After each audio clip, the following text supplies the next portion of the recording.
Hello, today we're going to be installing Rust on Windows 11. So, in order to install Rust, you want to go to a website, rust-lang.org/tools/install. And that will bring you up to this page here. Now, I will say that I already have Visual Studio C++ build tools already installed, so we may not get a message on that, but if you do, it's pretty easy. You just click Next. It takes about 5 or 10 minutes to install those tools, and then once they're done, do not click to restart after or to start after installation. Take that check mark out, and when it's done installing, just click OK or close, and it'll close out the install window, and it'll bring you back to your command prompt. And so to install Rust, all you have to do is go to the website.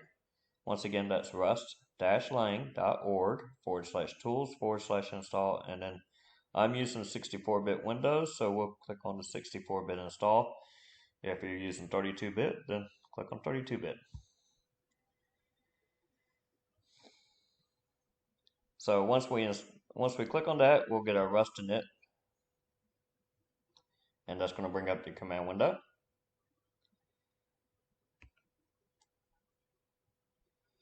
And of course, if you read through it, it'll tell you which bin directory and everything it's going to put it in, and the path that it's going to use. If you want to change that, there is a customize option on the install, but I like to go with the defaults on my Rust install. So we'll just hit enter.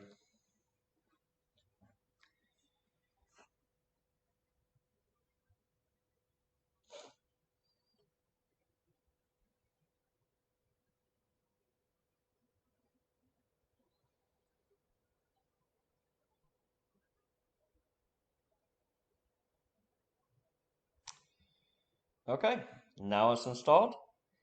It's pretty easy to check your installation to make sure it works. So we're just going to press any key to get rid of that window.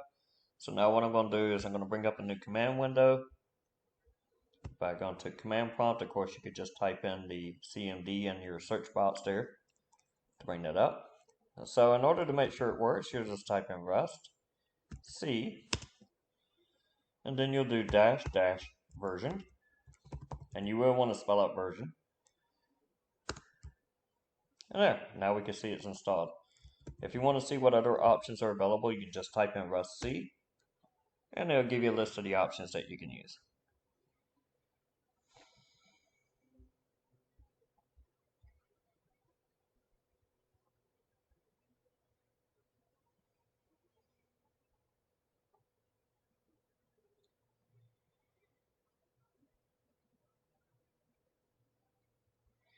And that's it.